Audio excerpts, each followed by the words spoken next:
गुरुर्ब्रह्मा गुरुर्विष्णु गुरुर्देवो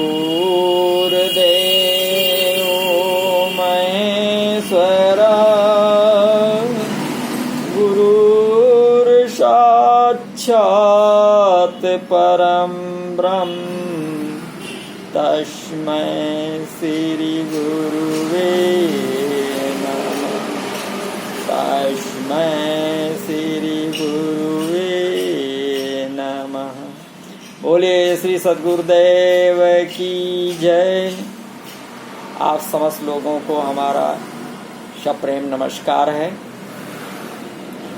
आइए आप सभी को 71वें एपिसोड में आप सबको लेकर चल रहे हैं। ये अध्याय 5 का 12वां श्लोक है। इसमें आप सभी का हार्दिक स्वागत है, हार्दिक अभिनंदन है। श्लोक इस प्रकार है। युक्ता कर्म फलम त्यक्त्वा शांतिम आपनोति नैष्ठिकीम् अयुक्ता काम कारेण फले सक्तो निबध्यते। अर्थात कर्मयोगी कर्म फल का त्याग करके नैष्ठिकी शांति को प्राप्त होता है, परंतु सकाम मनुष्य कामना के कारण फल में आसक्त होकर बंध जाता है। युक्तः इस पद का अर्थ प्रसंग के अनुसार लिया गया है। जैसे अपने को अकर्ता मानने वाले सांख्य योगी के लिए युक्तः पद आया है, ऐसे ही यहाँ भी कर्म फल का त्याग करने वाले कर्म योगी के लिए युक्तः पद आया है, जिसका उद्देश्य समता है। तो वे सभी पुरुष युक्त अर्थात योगी हैं। यहाँ कर्म योगी का प्रकरण चल रहा है, इसलिए यहाँ युक्तः पद ऐसे कर्म योगी के लिए आया है जिसकी बुद्धि व्यावसायात्मिका होने से, जिसमें सांसारिक कामनाओं का अभाव हो रहा है। कर्म फलम त्यक्त्वा, यहाँ कर्म फल का त्याग करने का तात्पर्य फल की इच्छा, आसक्ति का त्याग करना है, क्योंकि वास्तव में त्याग कर्म फल का नहीं प्रत्युत कर्म फल की इच्छा का होता है।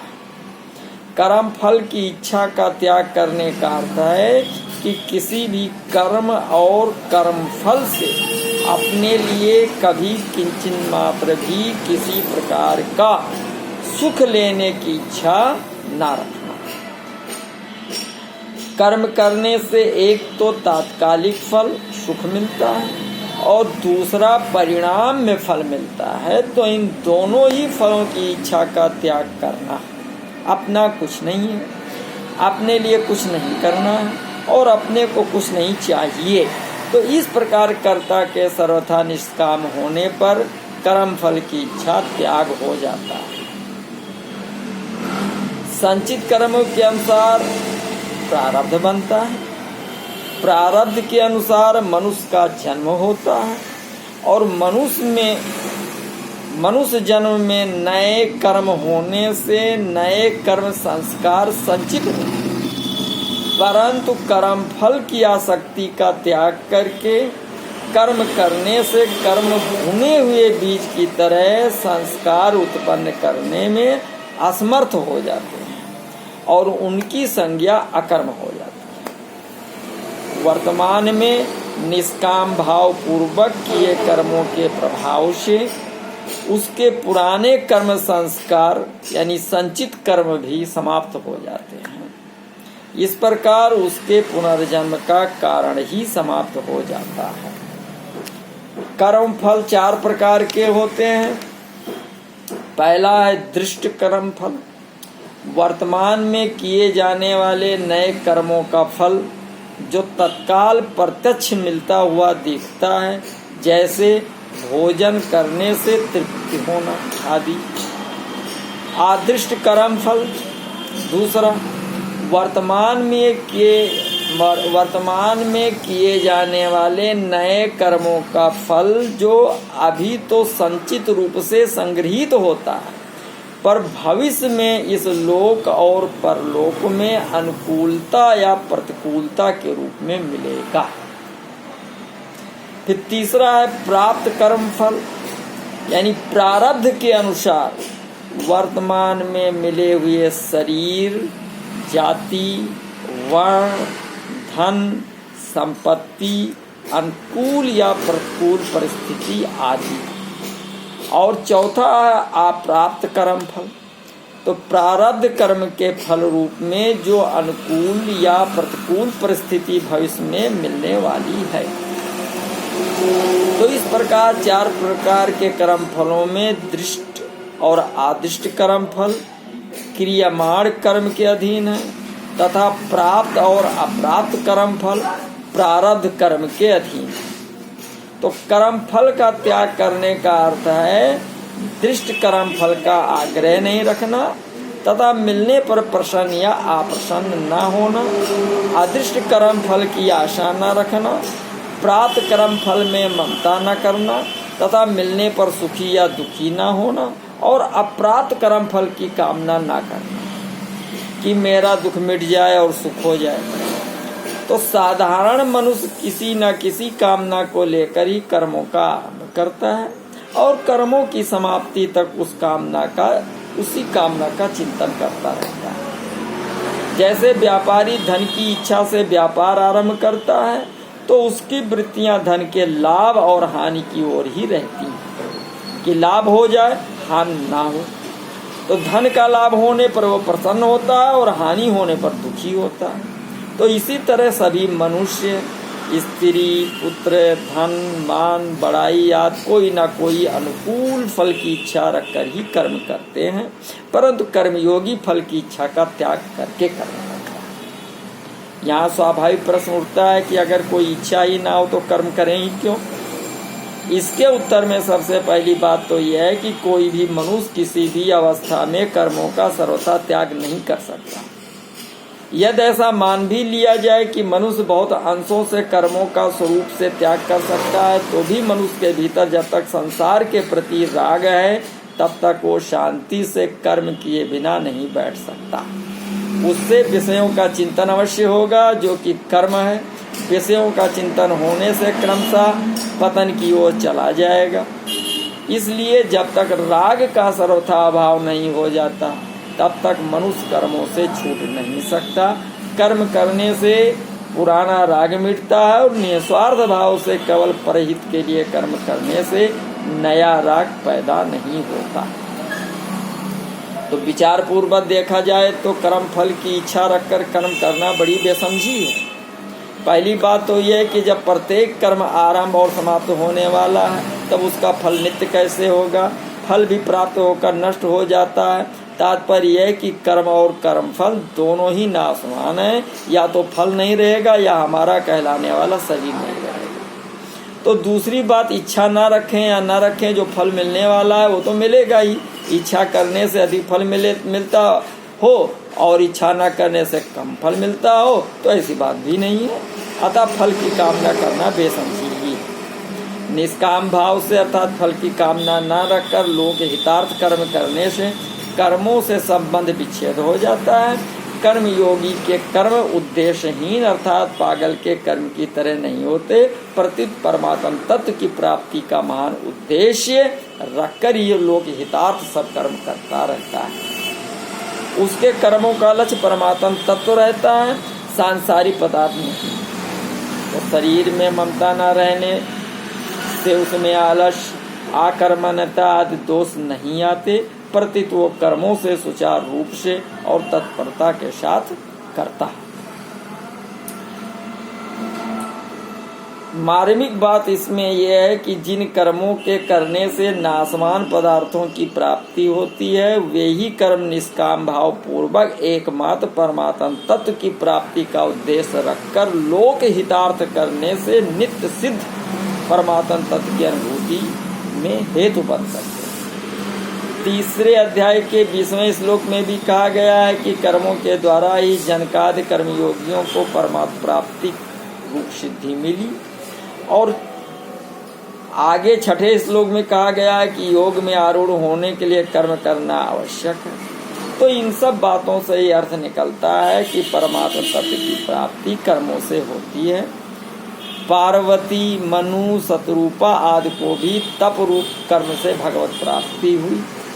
ये बात भी आती है कि जब ध्यान, सत्संग, स्वाध्याय, श्रवण, मनन आदि साधनों से तत्व का साक्षात्कार हो जाता है। इसके विपरीत ऐसी बात भी आती है कि तप आदि करने से, कर्मों से भगवत प्राप्ति नहीं होती। परमात्मा किसी कर्म का फल नहीं है। तो इन दोनों बातों में सामंजस्य कैसे हो? तो इसका समाधान है कि वास्तव में परमात्मा की प्राप्ति किसी कर्म से नहीं होती।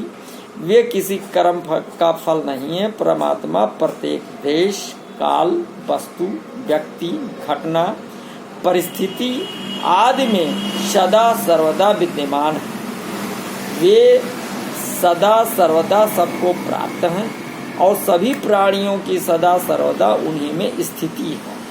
परमात्मा से कोई भी मनुष्य कभी अलग था नहीं, है नहीं, होगा नहीं और हो सकता भी नहीं।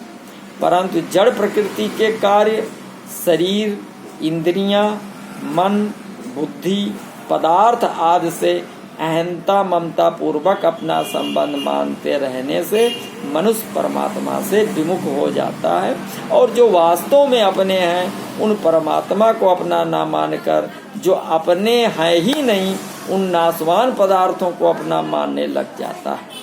अतः जड़ पदार्थों के साथ जीव का जो राग युक्त संबंध है उसे मिटाने में ही संपूर्ण साधनों की सार्थकता है। जड़ता से सर्वथा संबंध विच्छेद होते ही नित्य प्राप्त परमात्मा का अनुभव हो जाता है। अतः तप आदि साधन करते करते जब जड़ता से संबंध विच्छेद हो जाता है तभी परमात्मा प्राप्ति होती है। तो वही संबंध विच्छेद तब बहुत सुगमता से हो जाता है जब निष्काम भाव से केवल लोक हित के लिए कर्तव्य कर्म किए जाएं। परमात्मा किसी साधन से खरीदे नहीं जा सकते, क्योंकि प्रकृति के संपूर्ण पदार्थ एक साथ मिलकर भी चिन्मय और अविनाशी परमात्मा की किंचन मात्र भी समानता नहीं कर सकते। दूसरी बात, मूल्य देकर जो वस्तु मिलती है वो उस मूल्य से कमजोर यानी कम मूल्य वाली ही होती है। यदि कर्मों से परमात्मा मिल जाए तो वो कर्मों से कमजोरी सिद्ध होंगे।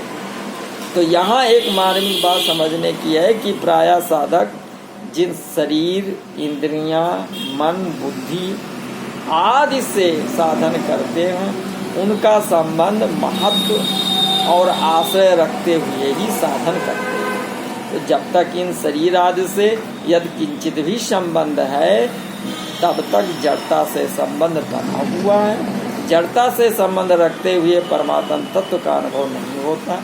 परमात्म तत्व की प्राप्ति जड़ता के द्वारा नहीं होती, प्रत्युत जड़ता के त्याग से होती।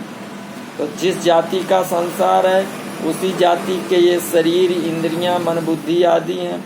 अतः इन्हें संसार का ही मानकर संसार की ही सेवा में लगा दें जो कर्मयोग है। परंतु इन शरीर आदि से किंचित मात्र भी अपना संबंध न माने, इन्हें महत्व न दें, इनका आश्रय न रखें, क्योंकि असत से संबंध रखते हुए असत की सर्वथा निवृत्ति नहीं हो सकती। असत से संबंध विच्छेद करने के लिए निष्काम भाव से किए हुए सब कर्म साधन सहायक होते हैं।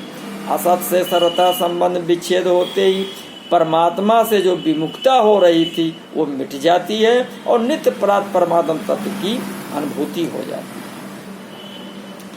अब आगे आया शांति माप नोत नष्ट की। तो ये बात अनुभव सिद्ध है कि सांसारिक पदार्थों की कामना और ममता के त्याग से शांति मिलती है। सुसुप्ति में जब संसार की विस्मृति हो जाती है तब उसमें भी शांति का अनुभव होता है। या जागृत में ही संसार का संबंध विच्छेद यानी कामना ममता का त्याग हो जाए तो फिर कहना ही क्या है। तो ऐसे ही नींद आने से, किसी कार्य के पूरा होने से, लड़की का विवाह आदि होने से भी एक शांति मिलती है। तात्पर्य है कि सांसारिक कामना, ममता और आसक्ति का त्याग करते ही शांति प्राप्त होती है।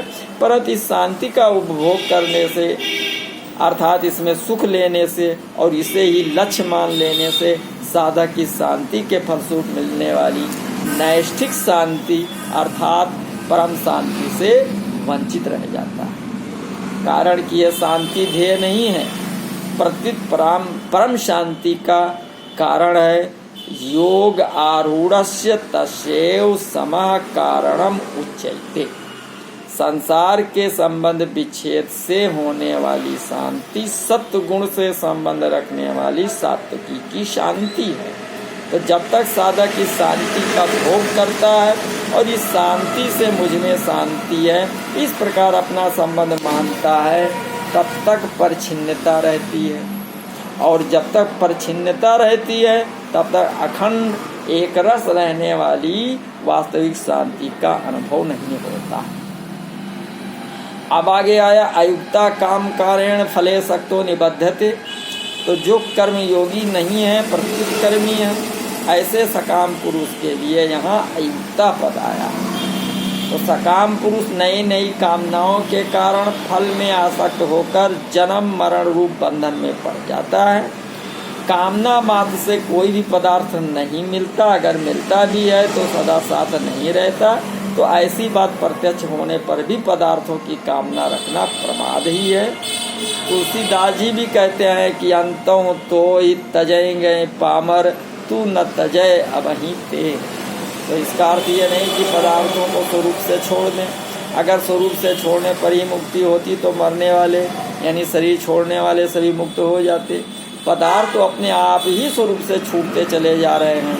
अतः वास्तव में उन पदार्थों में जो कामना, ममता और आसक्ति है उसी को छोड़ना, क्योंकि ममता जो है कामना वो पदार्थों से आसक्ति पूर्वक माना हुआ संबंध ही जन्म मरण और बंधन का कारण है। तो कर्म योग के आचरण से यानी कर्मों का प्रवाह केवल परहित के लिए होने से ये माना हुआ संबंध सुगमता से छूट जाता है। तो संपूर्ण भाव यह है कि वास्तव में मुक्ति के लिए अथवा परमात्मा के लिए साधन करना भी फलासक्ति है। मनुष्य की आदत पड़ी हुई है कि वो प्रत्येक कार्य फल की कामना से करता है। इसलिए कहा जाता है कि मुक्ति के लिए, परमात्मा प्राप्ति के लिए साधन करे। वास्तव में साधन केवल असाधन को मिटाने के लिए है। मुक्ति स्वतः सिद्ध है, परमात्मा नित्य प्राप्त है। परमात्मा प्राप्ति किसी क्रिया का फल नहीं है, अतः कुछ करने से परमात्मा प्राप्ति होगी ऐसी इच्छा रखना भी फलेच्छा है। तो साधक को ये नहीं देखना चाहिए कि मैं ये साधन करूंगा तो इसका ये फल होगा। फल को देखना ही फलासक्ति है, जिससे वर्तमान में साधन ठीक नहीं होता। अतः फल को न देखकर अपने साधन को देखना चाहिए, साधन तत्पर होकर करना चाहिए, फिर सिद्धि अपने आप आएगी। अगर साधक फल की ओर देखता रहेगा तो सिद्धि नहीं होगी। तो हम निर्विकल्प निष्काम हो जाएंगे तो बड़ा सुख मिलेगा। इस प्रकार मूल में सुख लेने की जो इच्छा रहती है ये भी फलेच्छा है, जो साधक को निर्विकल्प निष्काम नहीं होने देती। अब कर्मयोग का वर्णन करके श्री कृष्ण जी पुनः सांख्य योग का विस्तार पूर्वक वर्णन आगे के श्लोक में करते हैं। आइए देखते हैं वो क्या है। सर्वकर्माणि मनसा संन्यास्ते सुखम वशी, नौ द्वारे पुरे देहि नैव कुर्वन् कारयन्। जिसकी इंद्रियां और मन बस में है ऐसा देहधारी पुरुष 9 द्वारों वाले शरीर रूपी पुर में संपूर्ण कर्मों का विवेक पूर्वक मन से त्याग करके निसंदेह ना करता हुआ और ना करवाता हुआ सुख पूर्वक अपने स्वरूप में स्थित रहता है। वसी देही, इंद्रियां, मन, बुद्धि आदि में ममता आसक्ति होने से ही ये मनुष्य पर अपना अधिकार जमाते हैं। ममता आसक्ति न रहने पर ये स्वतः अपने बस में रहते हैं। सांख्य योगी की इंद्रियां, मन, बुद्धि आदि में ममता आसक्ति न रहने से ये सर्वथा उसके बस में रहते हैं, इसलिए यहाँ उसे वशी कहा गया है। जब तक किसी भी मनुष्य का प्रकृति के कार्य, शरीर, इंद्रियों आदि के साथ किंचन मात्र का भी कोई प्रयोजन रहता है, तब तक वो प्रकृति के अवश्य अर्थात वशीभूत रहता है। तो कार्यते है अवश्य कर्म सर्वः प्रकृतिज जागुणई। प्रकृति सदैव क्रियाशील रहती है, अतः प्रकृति से संबंध बना रहने के कारण मनुष्य कर्म रहित हो ही नहीं सकता। परंतु प्रकृति के कार्य, स्थूल, सूक्ष्म और कारण तीनों शरीरों से ममता आसक्ति पूर्वक कोई संबंध न होने से सांख्य योगी उनकी क्रियाओं का कर्ता नहीं बनता। यद्यपि सांख्य योगी का शरीर के साथ किंचन मात्र भी संबंध नहीं होता, तथा लोगों की दृष्टि से वो शरीरधारी ही दिखता है, इसलिए उसे देही कहा गया। 9 द्वारे पूरे यानी शब्दादि विषयों का सेवन करने के लिए 2 कान, 2 नेत्र, 2 नासिका छिद तथा 1 मुख, ये 7 द्वार शरीर के ऊपर भाग में है। और मल और मूत्र का त्याग करने के लिए गुदा और उपस्थ, ये 2 द्वार शरीर के निचले भाग में हैं। तो इन 9 द्वारों वाले शरीर को पुर अर्थात नगर कहने का तात्पर्य है कि जैसे नगर और उसमें रहने वाला मनुष्य दोनों अलग अलग होते हैं, ऐसे ही ये शरीर और इसमें रहने का भाव रखने वाला जीवात्मा दोनों अलग अलग हैं। जैसे नगर में रहने वाला मनुष्य नगर में होने वाली क्रियाओं को अपनी क्रियाएं नहीं मानता, ऐसे ही सांख्य योगी शरीर में होने वाली क्रियाओं को अपनी क्रियाएं नहीं मानता।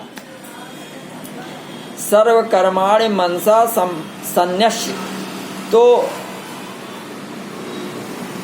शरीर, इंद्रियां, मन, बुद्धि और प्राणों के द्वारा होने वाली जिन 13 क्रियाओं का वर्णन हुआ है, उन सब क्रियाओं का बोधक यहाँ सर्वकर्माणी पद है। तो यहाँ मनसा संन्यास पदों का प्राय है कि विवेक पूर्वक मन से त्याग करना। यदि इन पदों का अर्थ केवल मन से त्याग करना मान लिया जाए तो दोष आ जाता है, क्योंकि मन से त्याग करना भी मन की एक क्रिया है और गीता मन से होने वाली क्रिया को कर्म मानती है। शरीर वांग मनो अभि अति कर्म प्रारभते नरः, तो शरीर से होने वाली क्रियाओं के कर्तापन का मन से त्याग करने पर भी मन की त्याग रूप क्रिया का कर्तापन तो रह ही गया। अतः मनसा संन्यस्त पदों का तात्पर्य है कि विवेक पूर्वक मन से क्रियाओं के कर्तापन का त्याग करना, अर्थात कर्तापन से मानवीय संबंध का त्याग करना। जहाँ से कर्तापन का संबंध माना वहीं से उस संबंध का त्याग करना है। सांख्य योगी अपने में